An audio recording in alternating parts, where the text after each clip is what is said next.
دنیا میں کوئی ایسی کتاب ہے جس کو آپ نہ بھی سمجھ آئے تو پڑھی جائیں گے، بار بار پڑھی جائیں گے؟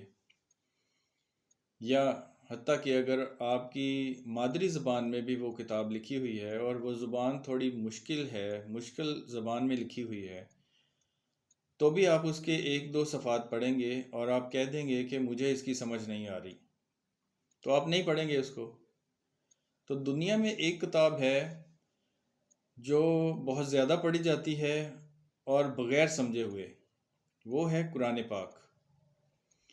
کیونکہ اس کا یہ مقصد سمجھایا گیا ہے کہ اس کے الفاظ کو دہرانے سے نیکیاں ملتی ہیں،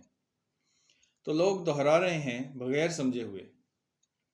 یہ بہت بڑی سازش کی گئی ہے، کیونکہ اگر قرآن پاک کو سمجھ کے پڑھا جاتا تو پیشوائیت قائم نہ ہو سکتی، ہر انسان اس کو سمجھتا اور اپنی زندگی اس کے مطابق گزارتا، تو یہ فرقے بھی نہ بنتے۔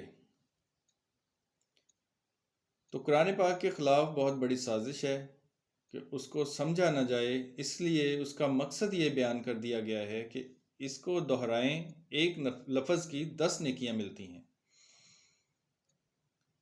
تو مسلمان ہیں، جو نام کے مسلمان ہیں، وہ اس کو دہرائے جا رہے ہیں اور اس سے سمجھ رہے ہیں کہ ہم کو نیکیاں مل رہی ہیں، جبکہ نیکیاں تب ملتی ہیں جب اس کو ہم سمجھیں گے، اس پر عمل کریں گے اور اس پہ اپنی زندگی گزاریں گے۔ اللہ کے اتارے ہوئے سے جو حکم نہیں کرتا، اللہ تعالیٰ قرآن میں فرماتا ہے کہ وہ کافر ہے، فاسق ہے۔